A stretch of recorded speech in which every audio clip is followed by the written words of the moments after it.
So our topic for today is division of polynomials, leading to factoring polynomials and rational expression in the ano.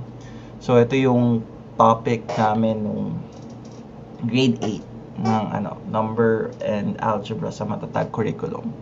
So let's start our session, no? So ang objective natin will be to divide monomials by monomial, polynomials by polynomials. Okay? So, yan yung natin. Objective natin for today. So, later on, sana, if we still have time or tomorrow, we will have to perform factoring completely and solve problems. Okay, so let's have a short recall. Okay, so recall in division of any number. Yan, if we are dividing A and B, it is equal to C, wherein we call A as our dividend and B as our divisor and C is our quotient. And take note that A divided by B is equal to C. We can multiply C and B to get A. Yon. Okay. So, ito yung ating division symbol. Pwede siyang i-express as a fraction. And the quotient will be the simplified form or divided form of the two polynomials. Now, in dividing monomials by monomials, okay, we apply what we call the quotient law. Ito yung pinaka-basic ng polynomials. We need to apply or learn the quotient law. And ano ba yung quotient law? Let's define that. Okay? So, in dividing two or more bases with the same base, we're going to copy the base and then subtract the exponent. So, pag nagde-divide tayo ng variables na pareho, for example, x cubed divided by x squared, okay, we will be applying the quotient rule, wherein we copy the base and then subtract the exponent. And it will follow, parang ganito lang yung magiging itsura niya. This will be the formula, yung nasa numerator na exponent minus the exponent of the denominator, as long as they have the same base. Okay? So, let's have an example. So, dito sa example na to, let's have this. Okay? 6m cubed n raised to 5 divided by 2m squared times n squared. So, how do we solve this? So, first, yung numbers, okay, yung numbers natin, ay, ano ba yan? Hindi siya pwedeng magsulat.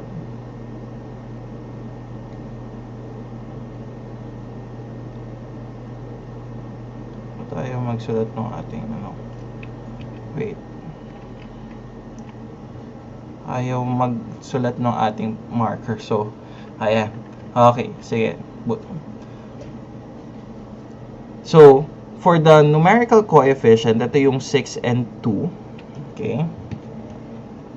Ayusin ko lang yung ating drawing tablet.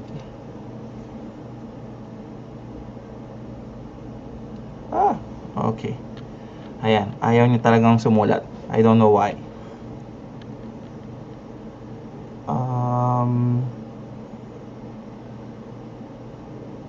Okay.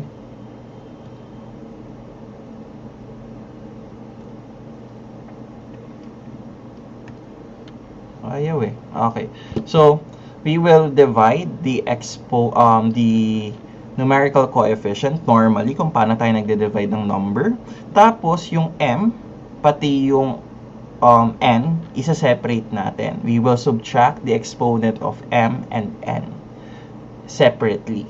So, si m raised to 3 minus 2 and n raised to 5 minus 2. And that is correct. Yan yung mga sagot ninyo. So, we will have 3 times m times n raised to 3.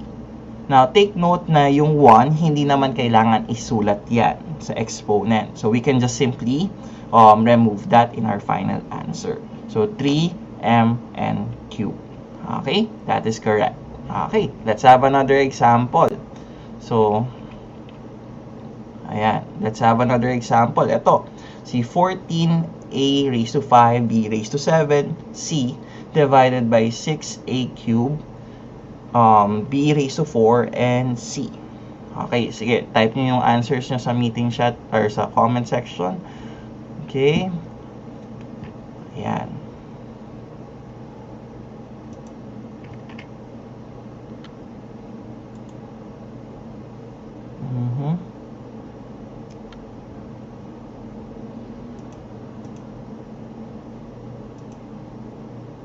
Ayaw eh. Ayaw talaga magsulat. I don't know why.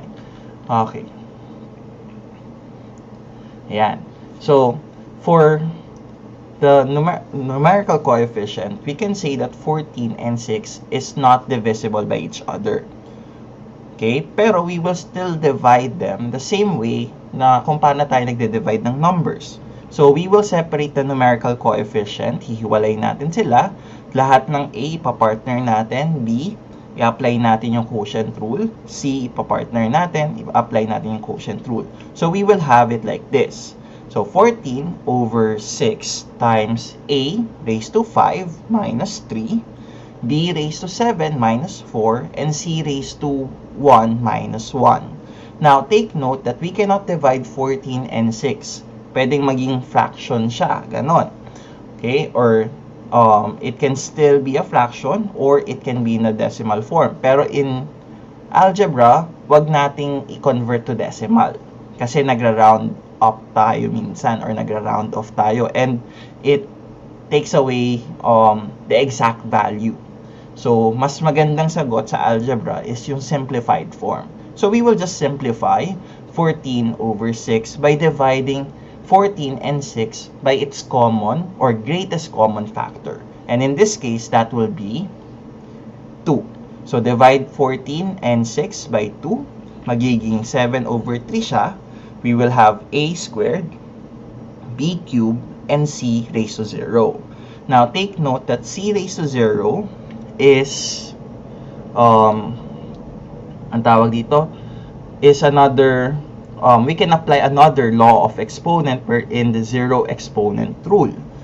Pag sinabing zero exponent, pag meron tayong exponent na 0 sa isang variable or number, it will always be equal to 1. So, 1 times 7 over 3, that will just be 7 over 3. So, hindi na natin kailangang ilagay yung 1 na equivalent ni 0. So, tatanggalin natin siya. Again, take note as c raised to 0 is not equal to 0, but it is equal to 1. But nawala siya sa final answer natin kasi we multiply 1 to 7 over 3. Okay? Ayan. So, that would be our final answer sa mga naglagay ng 7 over 3a cubed, ay a squared, b cubed. That is correct. Okay, good job. Ayan. Okay. Next, let's have another example ng dividing monomial by monomial. So, dito, basically, we're just going to apply the quotient rule for the variable. For the numbers, the numerical coefficient, we will just divide them normally. So, kayo muna, try nyo muna to.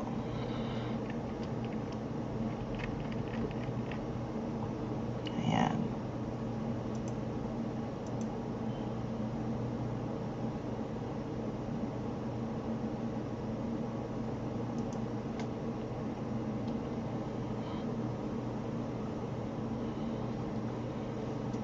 Okay. So, take note, if it is impossible to divide, try to simplify. If we cannot simplify, we leave it as is, as a fraction. So, dito, sa example na to, what we're going to do is to divide 27 by 30. Okay, separate natin yung numerical coefficient. I-partner natin yung x ni dividend at yung xt divisor. Si y walang partner, so we will just leave it as is. And si z may partner siya sa divisor, so we will pair them and subtract their exponents. So ito yung magiging itsura niya. So 27 over 30 times x raised to, edit natin. Mali yung nakalagay sa ano natin eh. Okay, let's fix it.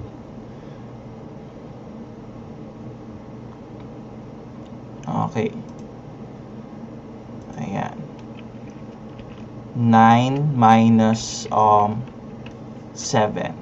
Ayun. Okay. Ayan. Tapos si y, we will just leave it as is. Tapos si z, raised to 2 minus 1. Ayan. Okay. Now, let's have we simplify this. Okay. So, si 27 over 30, we will divide both numerator and denominator by the greatest common factor. In this case, the greatest common factor is 3. So, magiging 9 over 10 siya. Tapos, times x raised to 2, y raised to 5, and then z raised to 1. And then, we can just put them together. Ayan. So, 9 over 10 multiplied to x squared, y raised to 5, z. Pwede nating ilagay si variable sa numerator. Okay? Pwedeng katulad ng mga sagot ninyo sa comment section. Yung variable itatabi natin kay 9. Okay? Ayun. Okay, that's it. Okay? So, ayan. Ito yung mga practice exercises if you want to explore more on dividing monomial by monomial. You can try to answer these 5 items. Okay?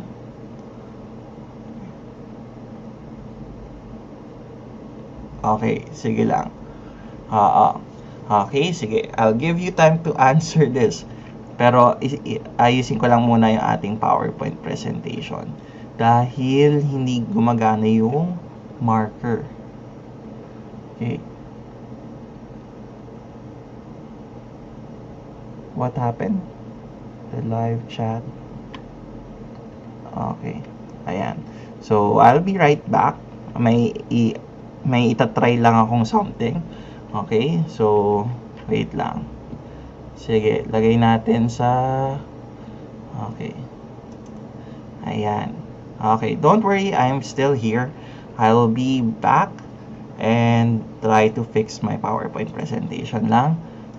Dahil I think merong error sa, not sa content, but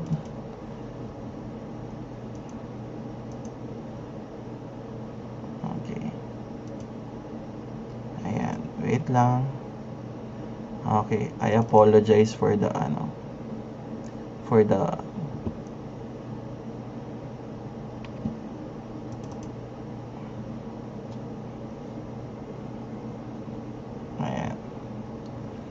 Okay, I think we're here.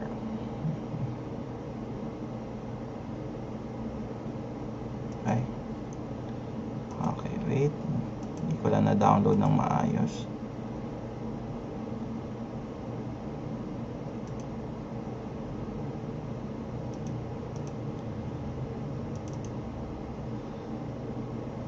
Okay, wait lang po.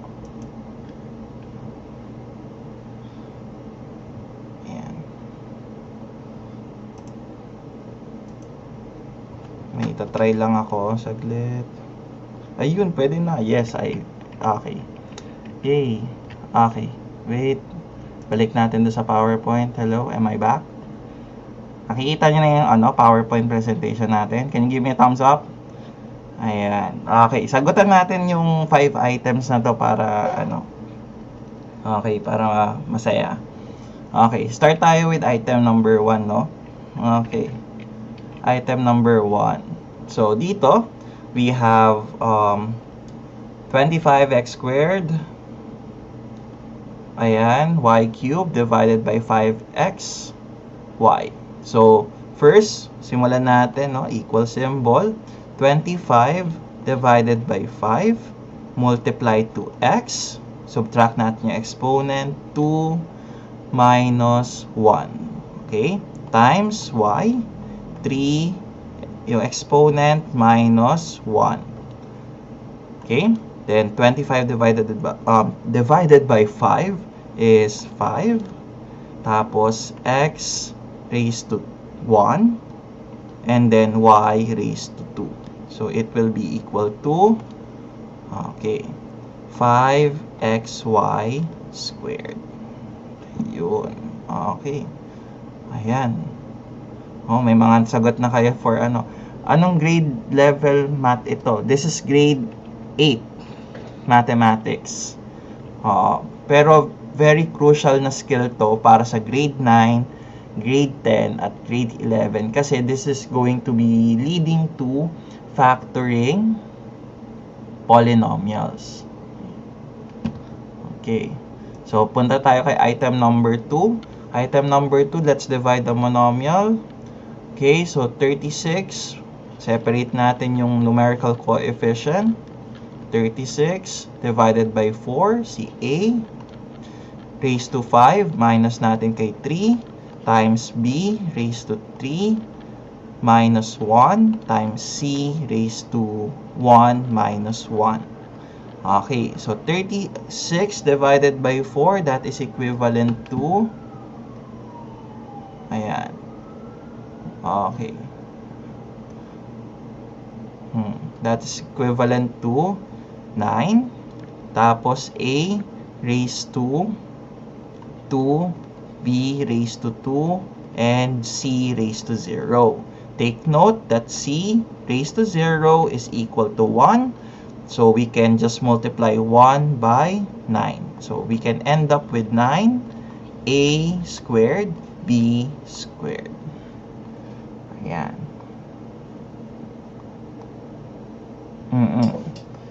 Okay. So that would be our final answer. Next, punta tayo kay item number 3. Sige. Saan na yung ating okay. Ayan. Okay. Sige.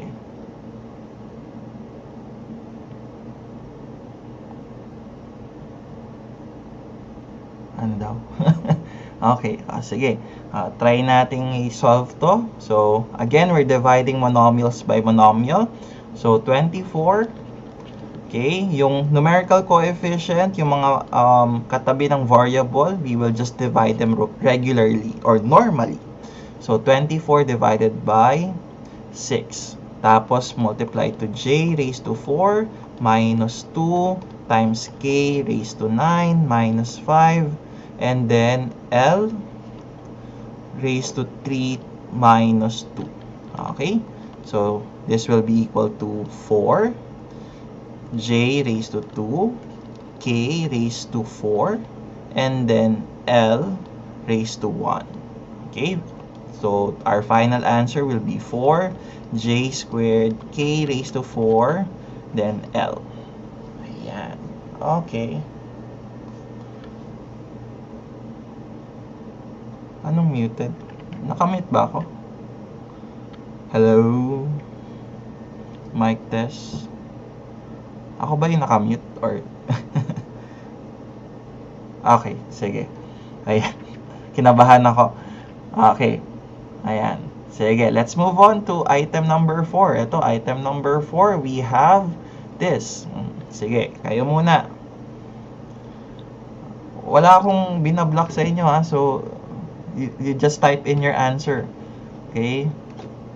Wala akong moderator dito na ano. Pero let's keep our chat room clean. Okay? Yes, nababasa naman yung ano, yung mga comments ninyo. Pero I cannot jump from topic to topic. Ayan. Okay. So, meron tayong focus topic per day. Pwedeng pang grade 8, pwedeng pang grade 9, pwedeng pang grade 10, pwedeng pang grade 11, pwedeng reviewer. Depende sa materials na ready for my ano.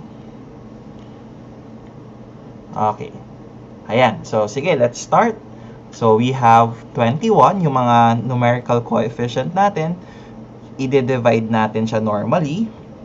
Okay, times a raised to 4 minus 2 times b raised to 3 minus 2 times c. Yung c natin raised to 1 pero wala siyang partner, so we will just leave it as is. Then, for 21 over 9, take note natin si 21 over 9, hindi siya pwedeng i-divide. Parang 21, hindi whole number yung magiging sagot natin. Pero, pwede natin siyang i-simplify. So, take note na, if we cannot divide them, let's try to simplify our fraction. So, ano yung pwede nating i-divide kay 21 at 9 na common factor nilang dalawa? So, greatest common factor ni 21 at 9, that is 3. Very good. So, we will divide both numerator and denominator by 3 to simplify it. So, 21 divided by 3, that would be 7, over 9 divided by 3, that would be 3. So, 7 over 3. Ayan, very good. Sa mga students natin sa comment section, good job. Tama yung ating greatest common factor at tama yung pag-simplify natin ng fraction. Napunta tayo kay a raised to 4 minus 2. That will be a raised to 2 times b raised to 1 and c raised to 1. So, tatanggalin na natin yung 1 sa exponent natin kasi it is obvious. Pag walang exponent, automatic 1 siya. So, our final answer will be 7 over 3 times a squared times b times c. Pwede din natin siyang isulat like this. Okay? 7a squared b c all over 3. Pwedeng ganito. Pwedeng ganito.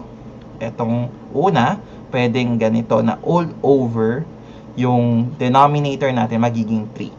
Okay? Bakit po minus 2 yung exponent?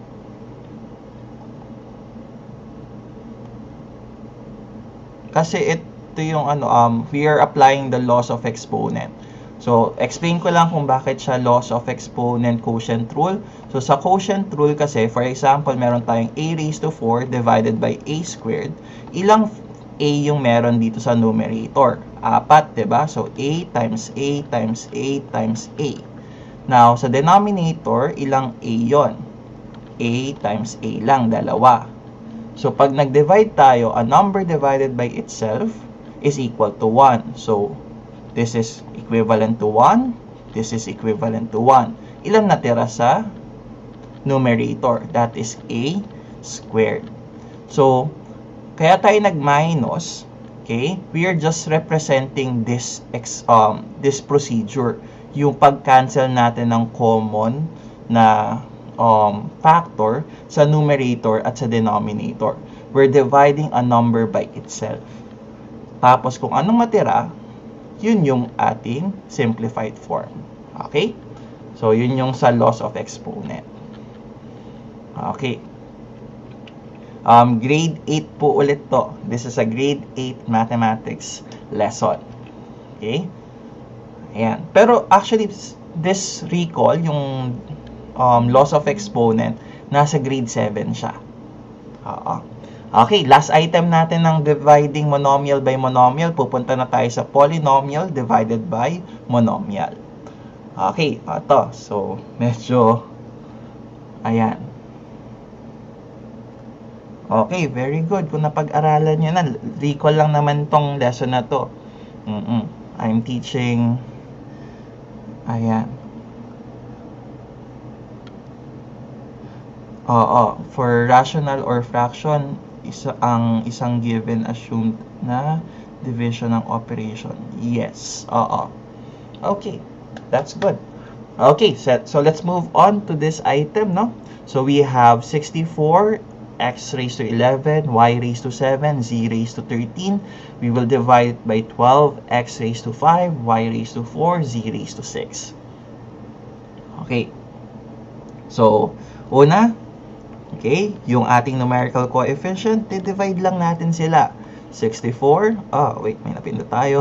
Ayan, 64 divided by 12. Okay.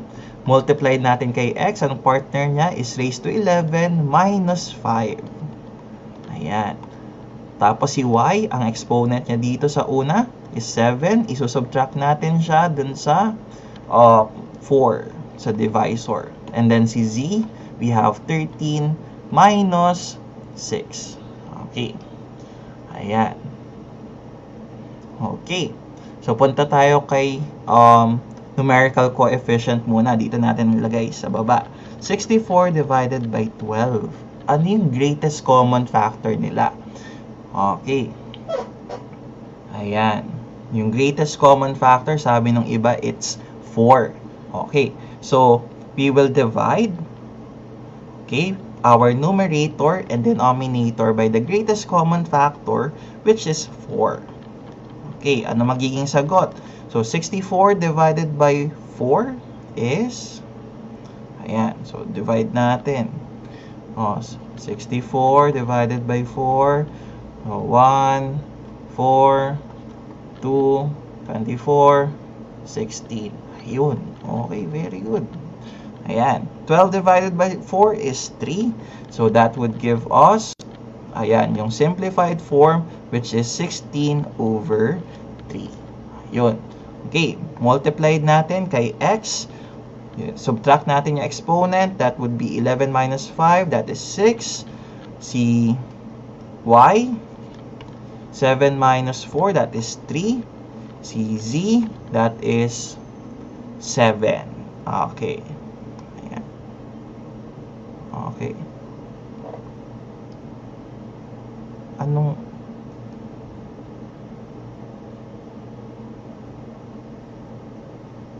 Saan yung 9? Anong nasa 9? Sir, doon po sa 4. Okay, wait. Balikan natin yung question mo.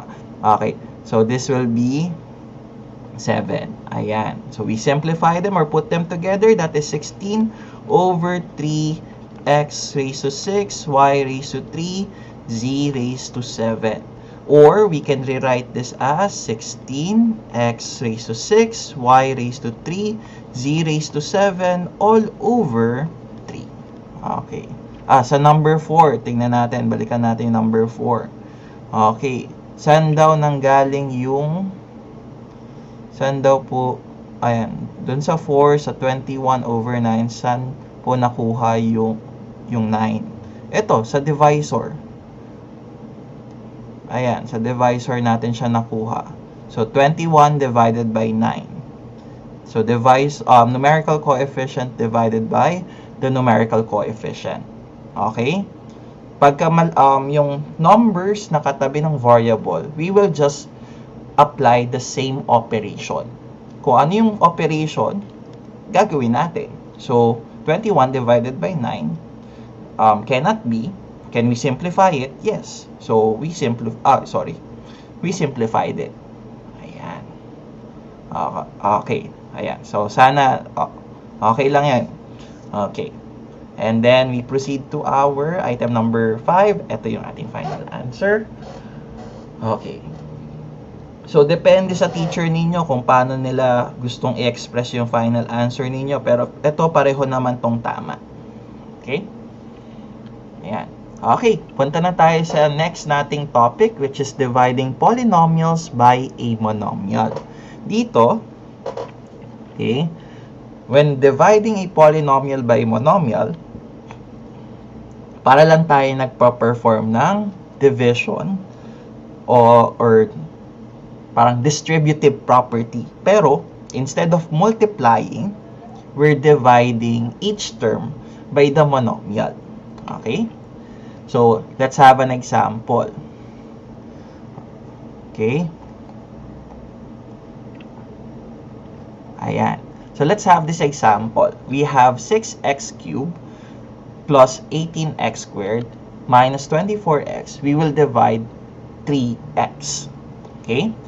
So dito, ang gagawin lang natin, we're not yet going to perform long division kasi yung long division is for polynomial divided by a binomial or polynomial divided by a polynomial. Dito, pag monomial, very simple lang. Pwede din tayo mag long division pero hindi na siya necessary. Okay? Pwede lang natin siyang gawin ganito. Okay? We will rewrite it like this.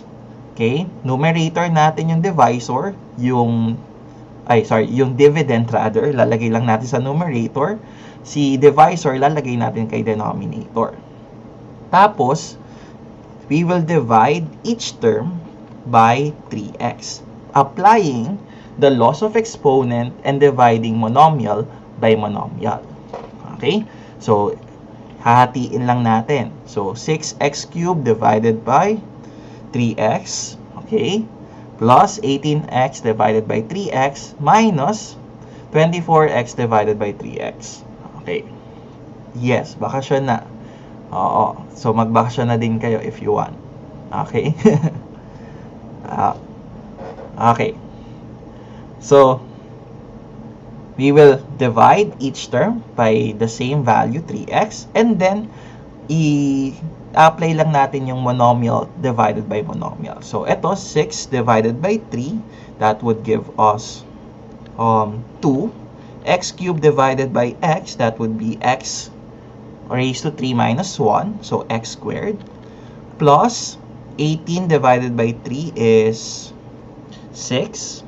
So, 6, x divided by, nawala yung square dito. Ayan.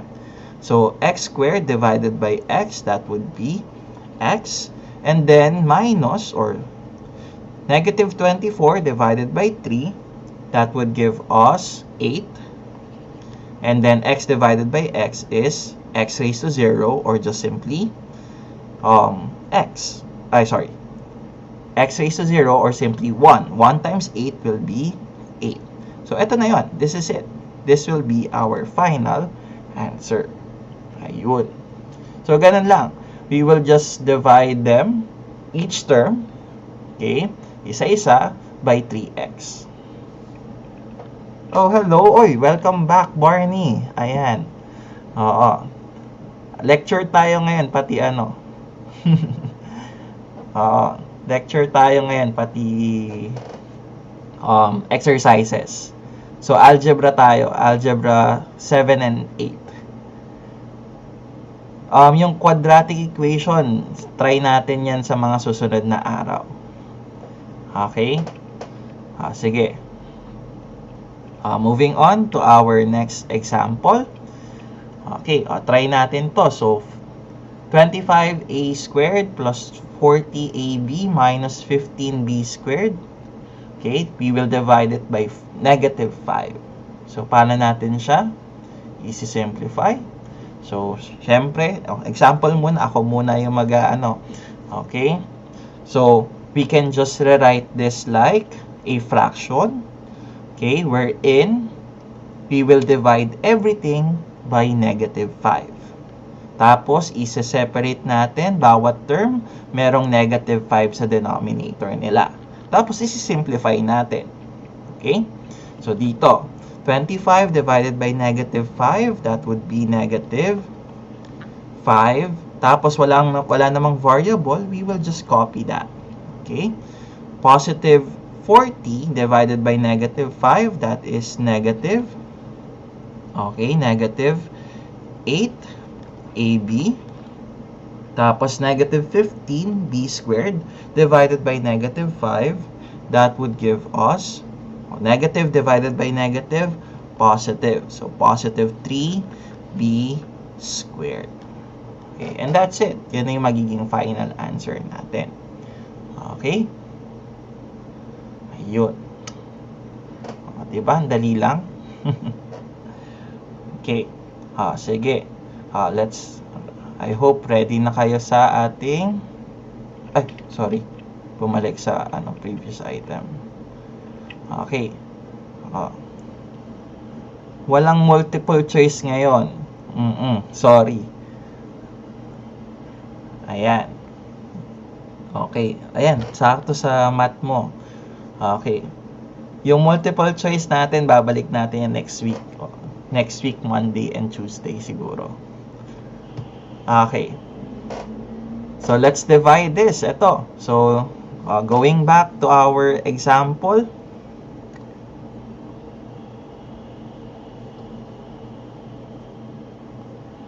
Ano yun? Sir, multiply lang po ba sa saka divide ang alin? Sa numerator? I don't understand the question. I'm sorry. Sige, try natin balikan yung question mo. Let's try to answer this. Ayan, may mga nagsasagot na sa ating comment section. Okay, try natin. Sagutan yung item na to. So first, we will rewrite this as a fraction wherein everything is divided by 8xy squared. Okay? Tapos, separate natin sila. And then, we simplify each term by applying monomial divided by monomial. Okay? So, dito. So, 16 divided by 8, that is 2. X raised to 4 divided by x. Copy the variable, subtract the exponent. 4 minus 1, that would be 3. Y raised to 3 divided by y raised to 2. So, copy the variable and subtract the exponent. 3 minus 2 is 1. Then, punta tayo sa ating isang term. Minus 32 divided by 8. 32 divided by 8, that is,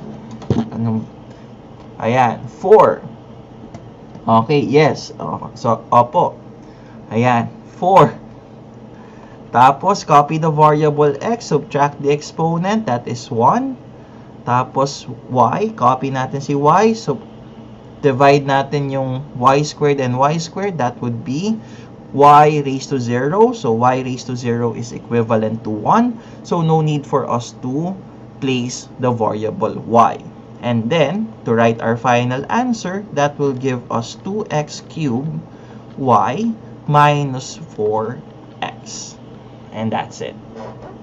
Okay. See? Ayan, tama yung mga sagot nila kanina. Okay, I think ready na sila sa examples natin. Or sa exercise natin. Okay, pero bago yan, sige, one last example. Okay, one last example for today's session. I mean, for this division of monomial. Okay. Baka mamaya sabihin, ay, end na agad. Hindi pa. Okay. Sige, type nyo sa meeting, sa comment section, meeting chat. Okay. Ayan. Hello. Ayan. Hello. Good evening. Ayan. Medyo na-miss ko magturo. So, that's why I'm teaching sa TikTok naman muna. Hello, good evening everyone. Ayan.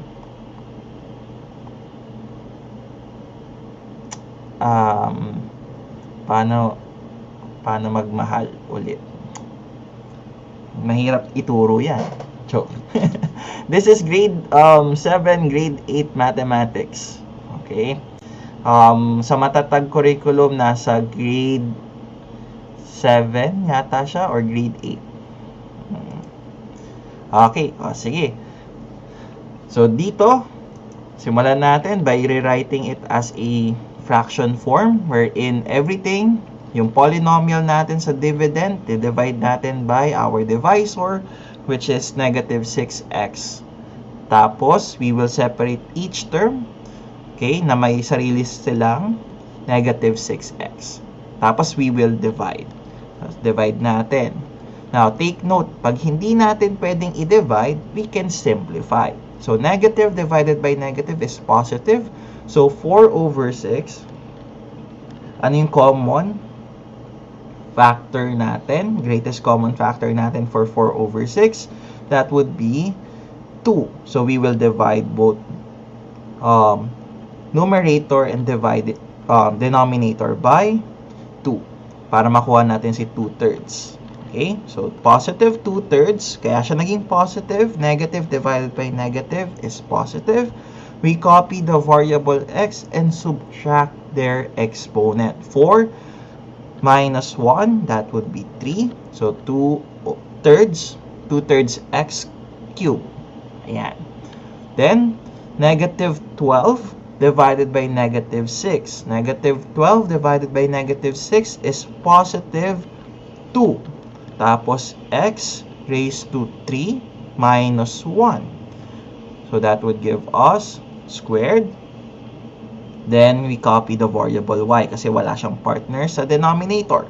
Then, positive 16 divided by negative 6. So, 16 divided by negative 6.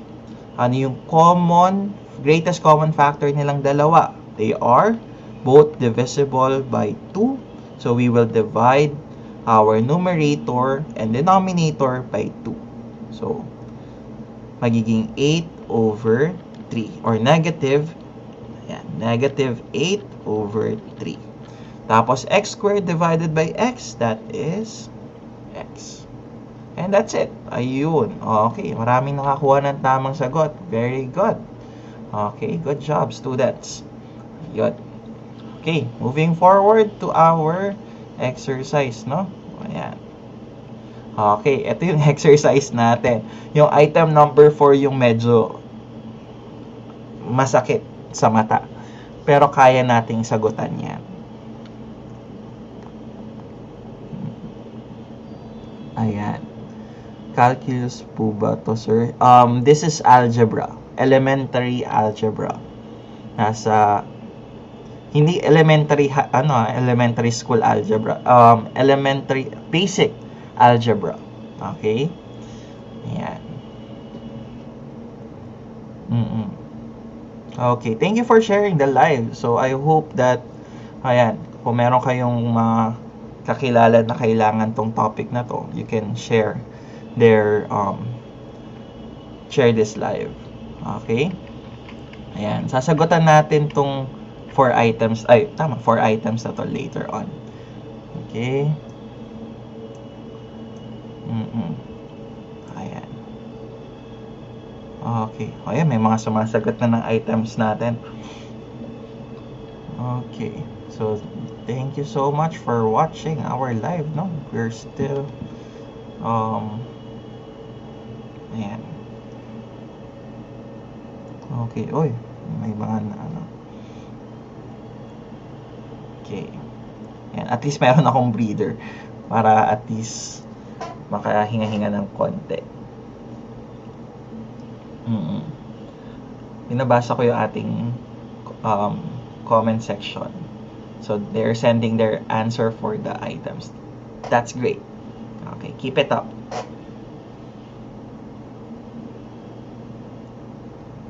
Okay.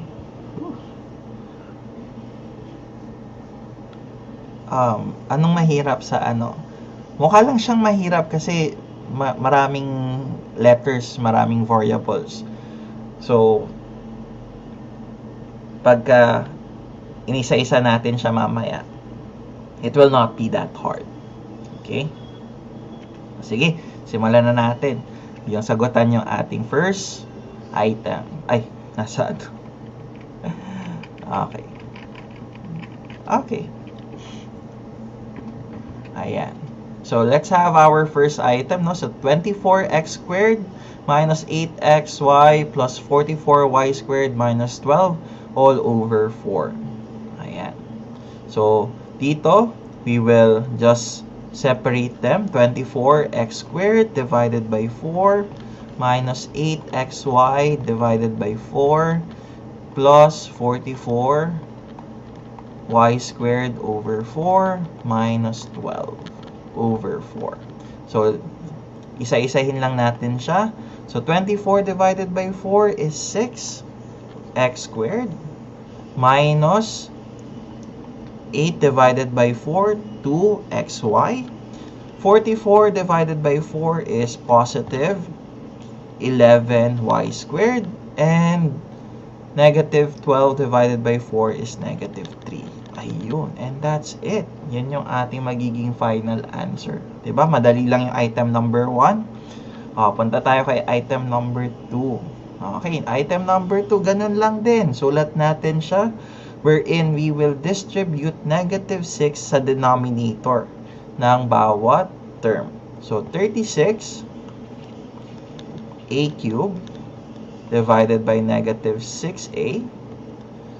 Okay, minus 12a squared divided by -6a.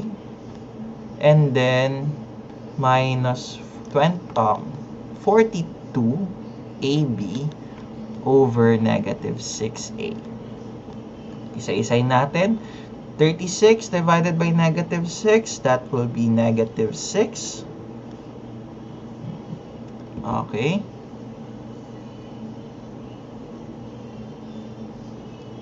Operation when hindi naman necessarily, depende yun sa sa teacher ninyo kung gusto nilang show your complete solution, or if you can solve it directly, better. If you can solve it mentally, better. Ako, pinapakita ko lang yung step-by-step procedure para sa mga estudyante na hindi na medyo nahihirapan pa or having a hard time or being being challenged to understand mathematics. Para at least pag nakita nila na ganito lang kasimple yung step-by-step procedure, they will be encouraged to learn mathematics. Okay, so eto. So a raised to 3 minus 1, no? That would be a squared. So -12 divided by -6, that would be positive 2. Tapos yung a, susubtract lang natin, a squared minus 1, that would be a raised to 1. Tapos, -42 divided by -6, that would give us positive, positive 7. Okay. Ayan, take note natin na negative yung yung ating numerical coefficient pag pag dinivide natin, kasama yung operation sa nakatabi niya as their sign. So, a divided by a is 1. So, ang matitira na lang is si b. So, when we write our final answer, it will be equal to -6a squared plus 2a plus 7b. Ayan. Yes. Pwede bang 2a na lang po yung 2a raised to 1? Yes. Oo. Hindi, nilagay ko lang siya para lang makita na sinubtract natin yung ating exponent. Oo. So, ito yung final answer natin. Yan. Okay. Punta na tayo kay item number 3. Okay, item number 3. Ito ba yung parehong item kanina? Hindi naman. Hindi naman. Okay. Iba to. Iba. Okay. So, same. We will divide everything sa ating, by -4. So, -22x cubed divided by -4 plus 20x squared divided by -4 minus 10x divided by -4. So, distribute lang natin si -4 sa bawat term. Okay? Ayan.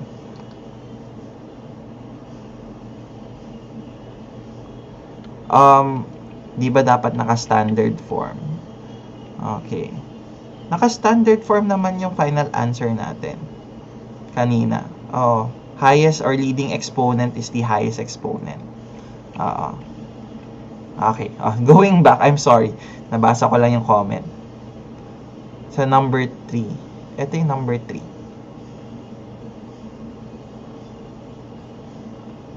Okay. Sige. Try natin. Sagutan muna natin to. So, 14x raised to 4 divided by -4. So, simplify lang natin. Kasi we cannot divide 14 and 4. So, 14, sulat natin sa gilid, and 4, ang common factor nila, they are both divisible by 2. So, we can simplify it as 7 over 2. Pero, since may negative sign, negative yung ating fraction. So, negative 7 over 2. We just copy the variable x raised to 4. Okay? Then, ito naman, negative 22 divided by negative 4. So, ulit natin. Negative 22 divided by negative 4. So, common factor nila, they are both divisible by 2. So, 11 over 2. So, negative divided by negative is positive. So, plus 11 over 2x cubed. Ito naman, punta tayo kay 20x raised to 2 divided by negative 4. So, positive divided by negative is negative. Okay? So, negative 20 divided by 4 is 5. 5x squared. And ito naman, negative, ayan, sulat natin. Sana natin, dito na sa gilid. Okay, negative 10 divided by negative 4. Common factor nila is they are both divisible by 2 ulit. So, that would give us 5 over 2. Ayan. So, positive 5 over 2 kasi pareho silang negative. Negative divided by negative is positive. Tapos, copy natin yung variable.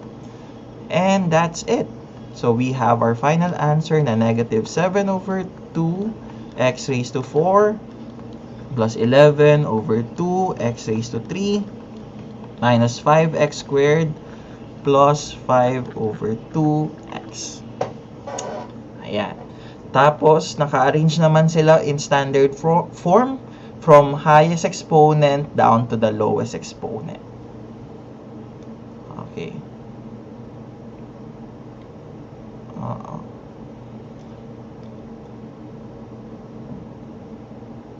Okay. Sige. Last item na tayo for dividing polynomial by monomial. Okay. Ito, more example. Ito, fourth example natin. Tapos, we will now proceed to factoring polynomials.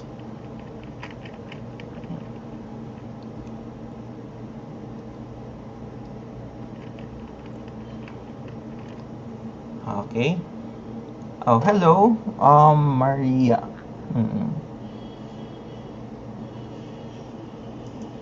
Ayan. Ang hirap, hindi na yan masosolve. Masosolve pa rin to. Don't worry. Try natin. Sige, don't worry. Punta tayo sa simula nating step. We will divide each term by 9x squared y squared. Yan.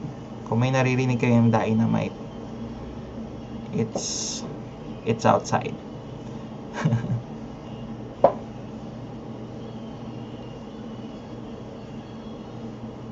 Ayan.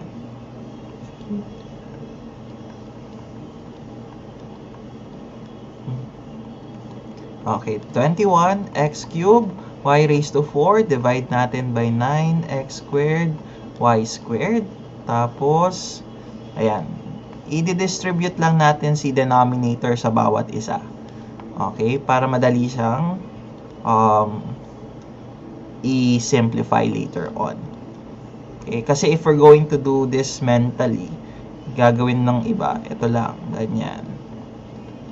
Tapos, they will simplify it term by term. Pwede rin naman yun. That's another way. Ako, sinusulat ko lang siya para sa visual representation nyo. Okay. So, let's divide. Okay, simulan natin sa first. Monomial divided by monomial. Pero, take note, 15 divided by 9 cannot be. So, i-divide natin sila by the common factor. Okay, the greatest common factor, which is 3. So, 15 divided by 3 is 5. 9 divided by 9 is 3. So, it will be 5 over 3. Ayan. Next naman yung sa exponent or sa variable. So, x raised to 4 minus 2. So, x raised to 2. Dito naman, y raised to 4 minus 2. That would be y raised to 2 then. Okay, that's the first term. Second term natin. Okay, let's try to continue. Okay, burahin ko na tong part na to. Ayan. Para may space tayo. Kasi most of the fraction will be, most of the numerical coefficient will be fraction. Okay. So, 21 over 9. Okay, simplify ulit natin by dividing their common factor or greatest common factor. So, 3 yung greatest common factor natin. So, 21 divided by 3 is 7. 9 divided by 3 is 3. So, that would give us 7 over 3. Copy natin yung variable x. Subtract natin yung exponent. 3 minus 2 is 1. Next naman, si y. Copy natin yung variable. Subtract natin yung exponent. 4 minus 2 is 2. Okay, punta tayo kay next nating term. 9 over 6. 6 over 9. 6 over 9. Hindi natin sila pwedeng i-simplify or i-divide. We will simplify them. So, we will divide our numerator and denominator by the greatest common factor, which is 3. Ayan. So, this will be 2/3. So, plus 2/3. Copy the variable. Okay, and subtract. 2 minus 2 is 0. Y raised to 3 minus 2. That would be 1. Minus, okay, 18 divided by 9 is 2. Tapos, copy the variable. Subtract the exponent. 2 minus 2 is 0. Y raised to 2 minus 2 is 0 ulit. Then, let's simplify. Okay, sulat na natin yung final answer natin. 5/3 x squared y squared plus 7/3 7 over 3 x y squared plus 2/3. Tanggalin na natin to. This will be equal to 1. Ayan. So, 1 times 2/3 will be 2/3. So, we will just copy y. Then, for negative 2, yung variable x raised to 0 at y raised to 0, gagawin na natin silang 1. So, 1 times 1 times 2, that would be, negative 2 times 1 times 1 will be negative 2. And this is it. Ayun. Okay, ito yung magiging final answer natin. Yung x natin, pati yung y sa dulot, mawawala siya. Okay. Ayan. Very good.